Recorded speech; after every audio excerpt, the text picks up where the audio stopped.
The smell of expensive sandalwood and cold, sterilized air. That's what I remember most about that night. Not the wine stain on the rug. Not the sound of the front door clicking shut. That final metallic thud that sounded like a coffin closing. No, it was the sandalwood. Silas's scent. The scent of the man who had spent 3,650 days telling me I was the only reason his heart kept beating. In years. You ever look at a number and realize it's actually a sentence? A decade of being his everything. And then, in the span of a single Tuesday evening, I wasn't even a something. I was just clutter. Something to be cleared away to make room for a newer, shinier life. I don't love you, Clara. I think I just loved the idea of owning you. He said it while adjusting his watch. Like he was commenting on the weather. Like the last 10 years were just a long-term lease he'd decided not to renew. My name is Clara. Or it was. That night, I became a ghost in my own hallway. Let's go back. Not to the end, but to the perfection. When I met Silas, I was 21. I was a whirlwind of messy hair, unfinished sketches, and a laugh that was way too loud for quiet libraries. He was 28, poised, and looked like he'd been carved out of marble. Sharp, cold, and untouchable. He didn't just ask me out. He claimed me. Within 3 months, he had moved me into his estate. Within 6, he'd convinced me that my friends were toxic influences, and that my architecture dreams were too stressful for a soul as sensitive as mine. I want to protect you, Clara, he'd whisper. His fingers tracing my jawline with a reverence that felt like worship. The world is too harsh for someone as pure as you. Let me be your shield. And God, I fell for it. Wouldn't you? When someone looks at you like you're the sun, you don't notice you're being blinded. You just feel the warmth. For 10 years, Silas was my world. He knew my favorite tea temperature. He knew which side of the bed I needed. He bought me dresses that cost more than my father's house, and he tucked me in every night like I was a museum piece. I thought it was an obsessive, once-in-a-lifetime love. I thought I was the luckiest woman alive because he refused to spend a single hour away from me. I didn't realize that worship is just another word for curating. He wasn't loving me. He was maintaining an exhibit. The cracks started appearing on our 10th anniversary. I'd planned a surprise. I'd spent months secretly working on a design for a community garden. A real project. I wanted to show him I was growing. I wanted to show him that his protected girl was still a creator. I'll never forget his face when I showed him the blueprints. He didn't look proud. He looked insulted. He took a red pen from his desk and drew a single thick line across the middle of the paper, tearing the fibers. "This isn't you," he said.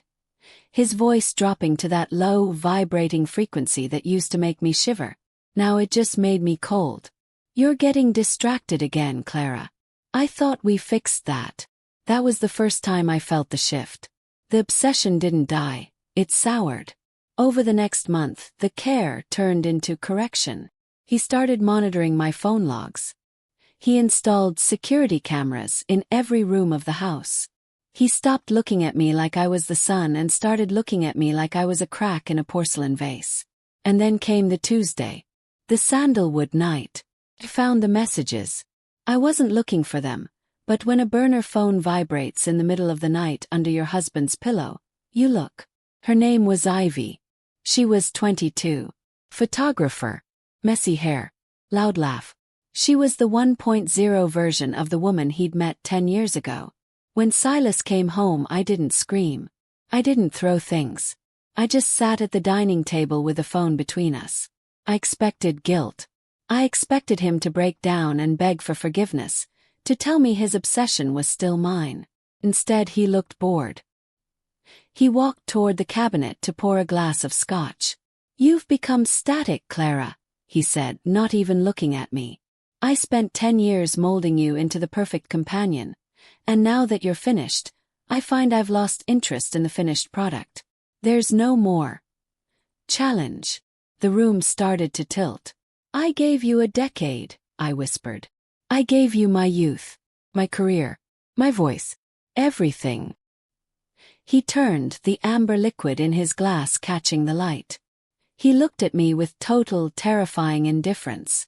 And I provided a lifestyle you couldn't have dreamed of. Consider the debt paid in full. He set the glass down and checked the time. I've arranged for a car to take you to a rental in the valley tomorrow morning. Was modest. Don't make this a scene. It wouldn't suit the woman I made you to be. I stood there, my heart shattering into a million jagged pieces, realizing that for 10 years I hadn't been a wife. I'd been a project. And the project was over. But as I looked at the red ink he'd bled across my blueprints earlier that week, a tiny flickering spark of something other than pain ignited in my chest. He thought he'd broken me. He thought he'd perfected me into submission. He didn't realize that when you strip everything away from a person, you don't just leave them empty. You leave them hungry. I looked at him, my voice trembling but steady. You think you can just delete me from your life? Silas smiled, that cold, predatory smile. Clara, darling. Who are you without my permission? He walked out of the room, leaving me in the silence he'd built for me. But as I heard his footsteps fade, I realized for the first time in 10 years. The silence wasn't a cage. It was a head start. I reached for my keys, but they weren't on the hook. I looked at the door. The electronic lock had been disabled from his phone. I was trapped. Silas's voice came through the house speakers, smooth and chilling. I changed my mind, Clara. You're not leaving yet. I've decided you're a liability. And I never leave a project unfinished. The sound of the house speakers clicking off felt like a physical weight. Silence in this house used to mean peace. Now, it felt like being buried alive in velvet. I stood in the center of the kitchen. The chef's dream kitchen Silas had designed for me because he didn't want me exhausted by the outside world. Every marble countertop, every copper pot, suddenly looked like a weapon I didn't know how to use. I ran to the heavy oak front door. Pulled. I twisted. Nothing. The digital interface above the handle was dead, a dark glass eye staring back at me. I moved to the floor-to-ceiling windows in the living room, the ones that overlooked the valley.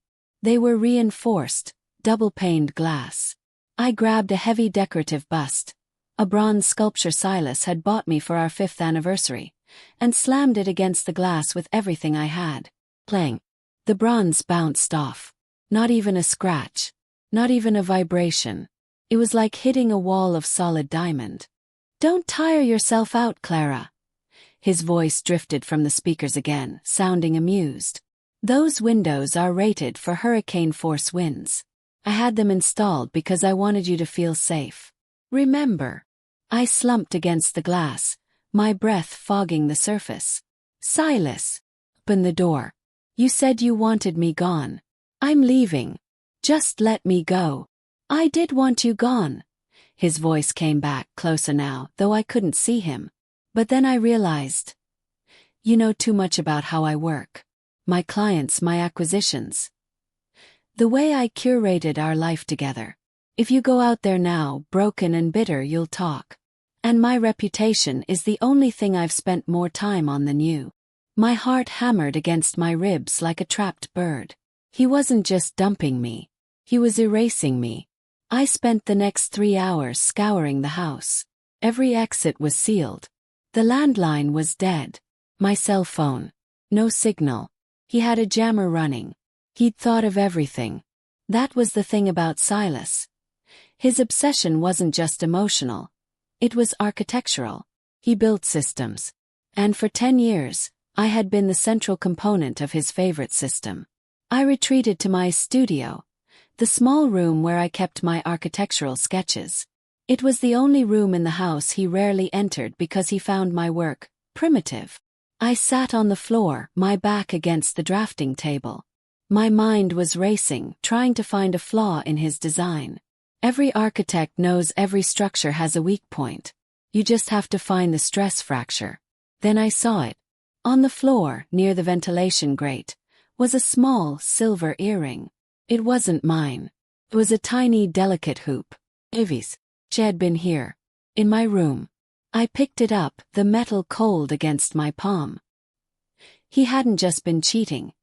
He'd been bringing her into our home, showing her the exhibit before the previous one was even moved out. But as I looked at the earring, I realized something. If she was here, she was using the guest Wi-Fi. Silas was a security freak. He'd never let a stranger on the main encrypted line. The guest Wi-Fi had a different router, one located in the basement, near the old servants' entrance that we never used. If I could get to that router, I could bypass the jammer. I could send a message. I could scream for help in the only way the world hears anymore. Digitally. I stood up, wiping the tears from my face. The fragile girl was dead. The architect was waking up. The stairs to the basement groaned under my weight. Silas hated the basement. He called it the gut of the house.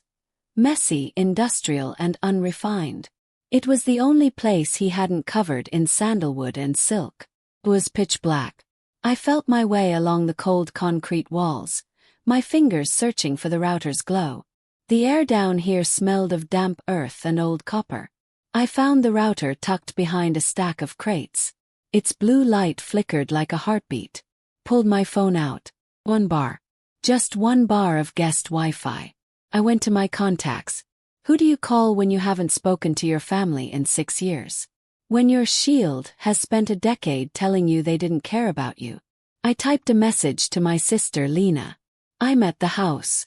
Silas won't let me leave. He's locked the doors.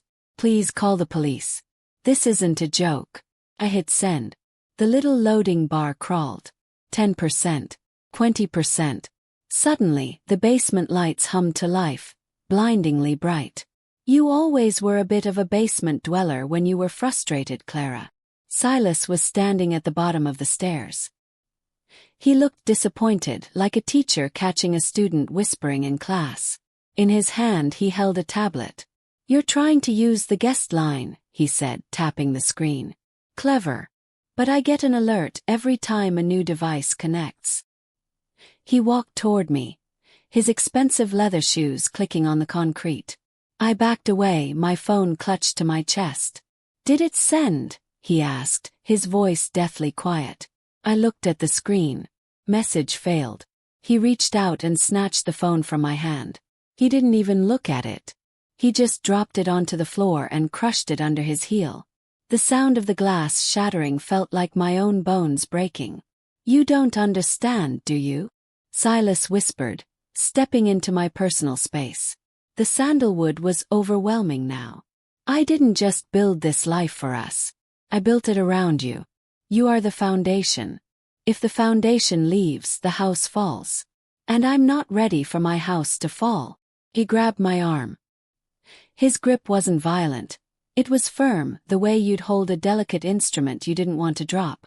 You're going to stay down here for a few days, he said, leading me toward a small windowless room used for wine storage.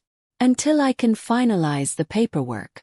Until everyone believes you've had a nervous breakdown and checked into a private facility upstate. It's for your own good, Clara. You're clearly not yourself. He pushed me into the room. It was cold. Racks of dusty bottles lined the walls. Silas, please. I screamed, slamming my hands against the heavy steel door. This is kidnapping.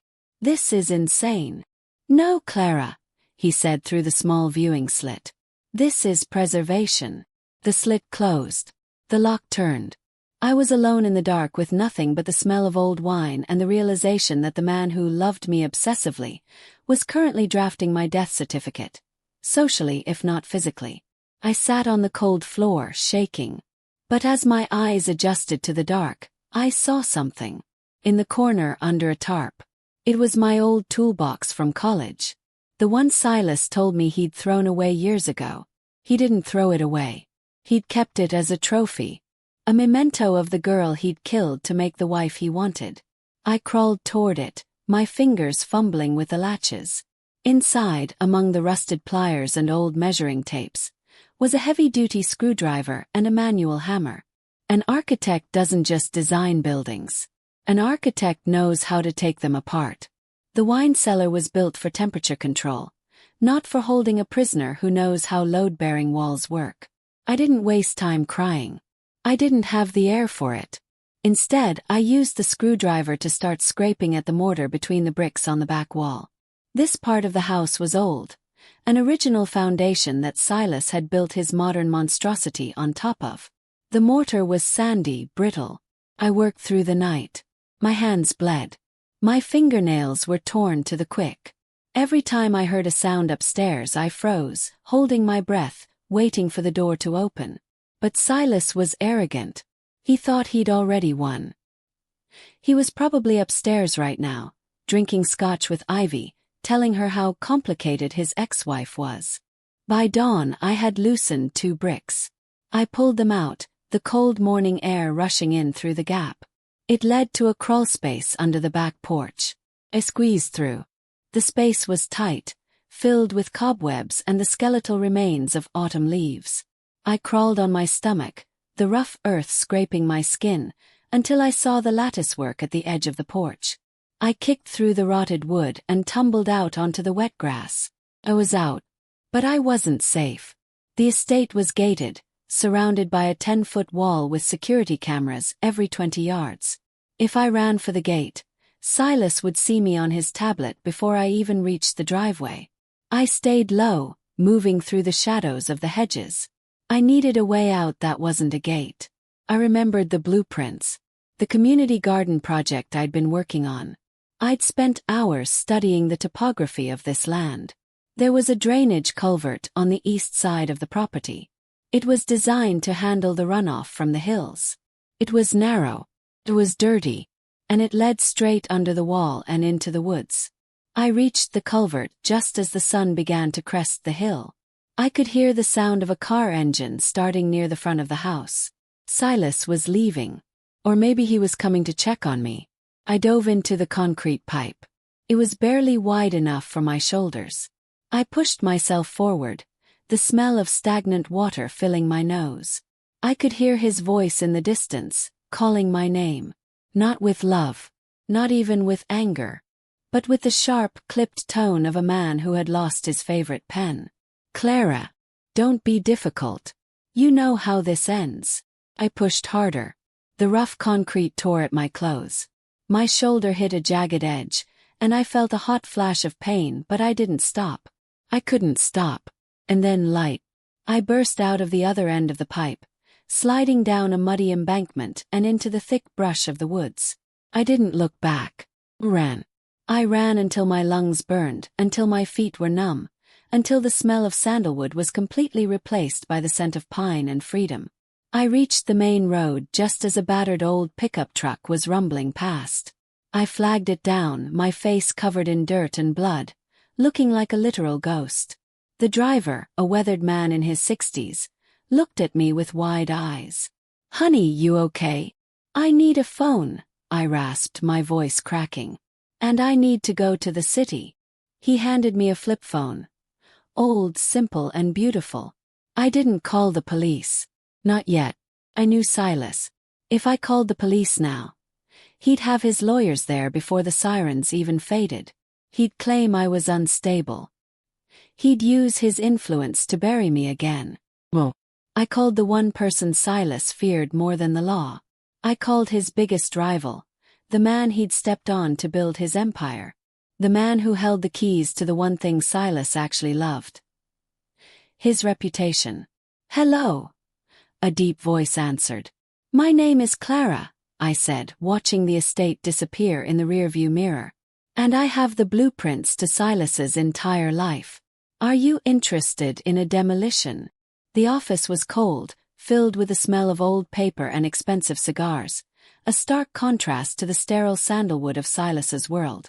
Arthur Sterling sat across from me, his eyes tracking the dirt under my fingernails and the blood crusted on my collar. He was the only man Silas hadn't been able to curate out of existence. "You're a ghost, Clara," Arthur said, leaning back. "Silas told the board last night that you'd suffered a breakdown. Said you were in a facility in Switzerland. He even had a signed letter of resignation from your position at his firm." I didn't flinch. "He forged it. Just like he forged the last 10 years of our life." "I wasn't in Switzerland, Arthur." I was in a wine cellar 3 miles from here, digging my way out with a screwdriver. I reached into my pocket and pulled out a crumpled USB drive. I'd snatched it from the basement router during my escape, the backup drive Silas used for his private server. Silas thinks I'm a liability because I know his business, I whispered, my voice regaining its edge. But he forgot that I'm an architect. I don't just know his business. I know his vaults. I know the offshore accounts he used to bypass the zoning laws for the Heights project. I know the names of the inspectors he put on his payroll. Arthur's eyes sharpened. This wasn't just a messy divorce anymore. This was a demolition. Why come to me, he asked. Because the police can be bought by a man with Silas's reach, I said, leaning forward. But you want his seat at the table. You want to see the marble palace he built come crashing down. I'm giving you the wrecking ball. For the first time in a decade, I wasn't asking for protection. I was making a deal. Arthur looked at the drive, then back at me. And what do you want, Clara? Half the estate. A settlement. I looked at my scarred hands. I want him to watch. I want him to watch as everything he perfected turns back into dust. And then I want my name back. The next 48 hours were a blur of caffeine and adrenaline. We moved to a black site. A small apartment Arthur owned that didn't exist on any map. I spent every second decoding Silas's files. As the folders opened, my stomach turned. It wasn't just money. It wasn't just greed. Silas had a folder labeled Project C. Clicked it open. My heart stopped. There were photos of me. Not just wedding photos or candid shots. There were photos of me from high school. From my first year of college. Photos taken from a distance through long-range lenses. He hadn't met me by accident at that gallery 10 years ago. He'd been following me for 18 months before we ever spoke. He had chosen me because of my talent for architecture. Not to nurture it, but to steal it. I scrolled further. The blueprints for his most famous buildings, the ones that made him a billionaire. They were based on my early sketches. He'd taken my primitive ideas, refined them behind closed doors, and patented them under his own name while telling me I wasn't ready for the professional world. I wasn't his everything. I was his R&D department. I was a captive ghostwriter for his entire career. He didn't love me, I whispered to the empty room. He was harvesting me. The obsession wasn't about my heart. It was about my brain. He'd kept me isolated so I'd never realize that the skyscrapers defining the city skyline were actually mine. Suddenly the apartment door buzzed. My blood ran cold. Nobody was supposed to know I was here. I looked at the security feed. It wasn't Silas. It was Ivy. She looked pale, her messy hair now just matted and thin. She was shaking, looking frantically at the camera. I opened the door, my hand gripping a heavy glass vase. How did you find me? He's looking for you, Clara, she gasped, stepping inside. He's insane. He started talking about replacing the foundation. He told me I had to start learning your sketching style. He gave me your old journals and told me if I didn't get the lines right, I couldn't leave the bedroom. She looked at me, her eyes filled with the same terror I'd lived in for a decade. He's not looking for a wife, she sobbed. He's looking for a replacement part. And I can't do it. I'm not an architect. I'm just a photographer. I looked at this girl, the one I'd been jealous of just days ago, and I realized Silas's obsession was a cycle. I was the old model. She was the new one. And he'd discard her just as violently the moment her utility ran out. Stay here, I said, my voice cold and hard as stone. I'm going to end this tonight. Silas's firm was celebrating its 10th anniversary, the Decade of Excellence Gala. The grand ballroom of the Pierre Hotel was filled with the city's elite. Crystal chandeliers, black tie attire, and the suffocating smell of sandalwood candles. Silas stood on the stage, looking every bit the marble statue I'd once loved. He looked grieving, his voice cracking perfectly as he told the audience about his dear Clara, and her unfortunate struggle with her mental health. "She is the light of my life," he said into the microphone, a fake tear glistening. "And though she cannot be here tonight, her spirit is in every beam of every building I've built." "Actually, Silas," I said, my voice echoing from the back of the room, "the spirit is fine. It's the body that's a little tired of your lies." The room went dead silent. Heads whipped around. I walked down the center aisle. I wasn't wearing silk or diamonds. I was wearing the same dirt-stained clothes I'd escaped in. My hair was a mess. My face was bruised. Silas froze. For the first time in 10 years I saw the marble crack. His eyes darted to the security guards, but they didn't move. Arthur Sterling was standing at the edge of the stage, a predatory smile on his face. He'd paid the security to stay put. "Clara," Silas stammered, his voice dropping into that low, manipulative frequency. "Darling, you're confused. You've had a breakdown. Someone call a doctor." "I don't need a doctor, Silas. I need a projector," I said. Tapped my phone. Arthur's tech team did the rest. The massive screen behind Silas, which had been showing a montage of his achievements, flickered. It didn't show buildings. It showed the Project C folder. It showed the surveillance photos of me as a teenager. It showed the side-by-side comparisons of my original sketches and his finished blueprints. And then the audio played. It was the recording from the basement. His own voice, smooth and chilling. "I spent 10 years molding you. And now that you're finished, I find I've lost interest in the finished product." The gasps from the audience were like a physical wave. The man of the year was being unmasked as a stalker, a thief, and a kidnapper in front of every person who mattered to him. Silas lunged for the laptop, but Arthur stepped in his way. "It's over, Silas," Arthur said quietly. "The police are downstairs. And Clara, she's not your foundation anymore. She's the earthquake." I walked up the steps and stood face to face with the man who had owned me for a decade. He looked small. For the first time, he didn't look like marble. He looked like glass, hollow and ready to shatter. "You asked me who I was without your permission," I said, the microphone picking up my whisper. I leaned in closer. "I'm the architect who's about to watch your world collapse. And unlike you, I don't need to steal someone else's blueprints to build my own life." I turned and walked off the stage. I didn't wait for the handcuffs. I didn't wait for the questions. I walked out of the hotel and into the cool night air. The silence that followed the gala was the loudest thing I'd ever heard. For 10 years, my life had been a series of managed noises. Silas's voice, the hum of his smart home systems, the polite applause of high society events. Now, sitting in a small, sterile lawyer's office 3 weeks later, the only sound was the scratching of a pen. Silas was behind bars, awaiting a bail hearing he wouldn't win. The charges were a mountain: kidnapping, corporate espionage, forgery, and domestic surveillance. But as I looked at the headlines on the desk, "The Architect of Lies, Silas Vance's empire built on stolen dreams," I didn't feel the rush of victory I expected. I just felt tired.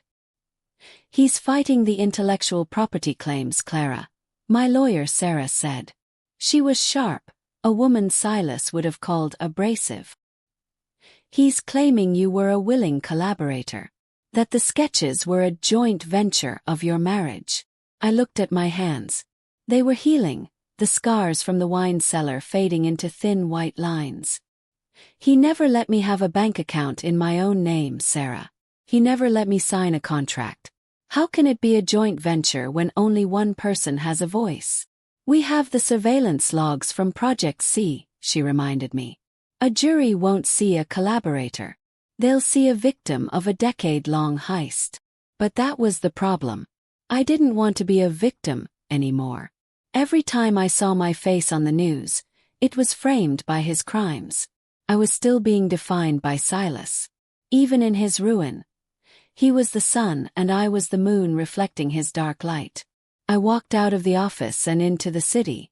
For the first time I looked at the buildings, the ones I had subconsciously designed, and I didn't see beauty. I saw the bars of my cage. I needed to build something that wasn't a reaction to him. I needed to find the girl with the messy hair and the loud laugh before she was curated out of existence.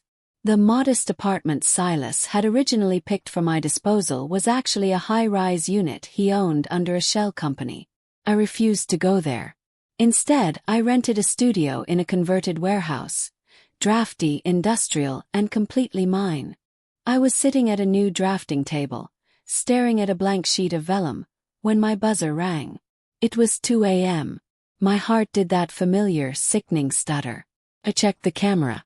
It wasn't Silas. He was still in custody. It was a courier. I opened the door to find a small wooden box. No note. Inside was a single dried sandalwood flower and a burner phone.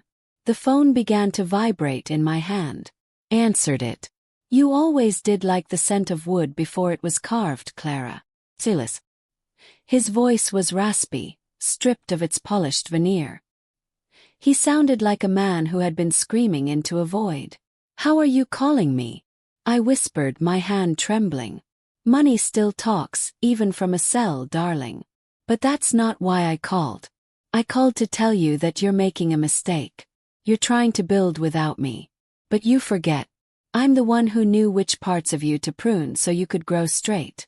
Without my corrections, you'll just be a mess of unfinished ideas again. I'd rather be a mess than a statue, Silas. Would you? Check your email, Clara. I've sent you a gift. A final blueprint. Think of it as my last curation of your career. I hung up and went to my laptop. The email was there. It wasn't a blueprint. It was a digital kill switch for the structural integrity software used in my 3 biggest skyscrapers. If I can't own the foundation, the subject line read, no one can. He wasn't just trying to ruin me. He was going to cause a catastrophe and blame it on my unstable designs. If those buildings failed, the blood would be on my sketches. He was willing to kill hundreds of people just to prove that I couldn't survive without his control. I didn't call the police. I called the lead engineers at the firm, the ones who had spent years looking at my designs without knowing my name.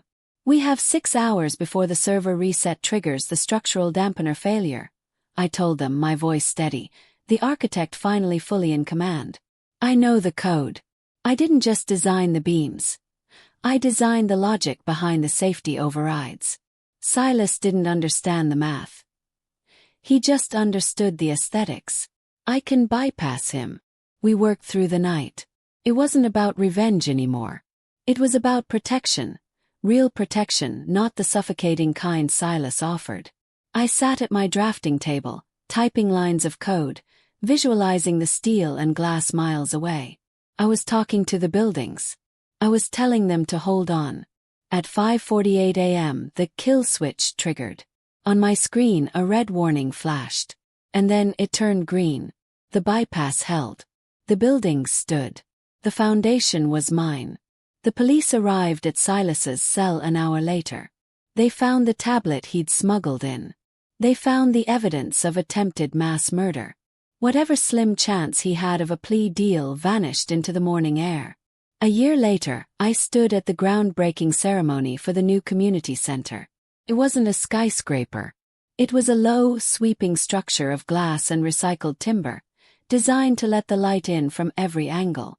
Arthur Sterling stood beside me. People are calling it your masterpiece, Clara. It's not a masterpiece, I said, looking at the children playing near the construction site. It's just a building. It's allowed to be imperfect. It's allowed to change. I looked toward the city skyline. Silas was gone, buried in a maximum security facility. His name scrubbed from the firm he'd stolen. Ivy was back in school, her photography finally capturing things other than shadows. I realized then that obsession is a closed loop. It feeds on itself until there's nothing left but a shell. Love, real love, is an open window. I looked at my scarred hands, now covered in charcoal dust and fresh ink. I wasn't the sun, and I wasn't the moon. I was the architect. And for the first time in my life, I wasn't building a cage. I was building a home. Thanks for listening. Don't forget to subscribe, and if you've lived through something similar, Share your story in the comments. Your voice matters.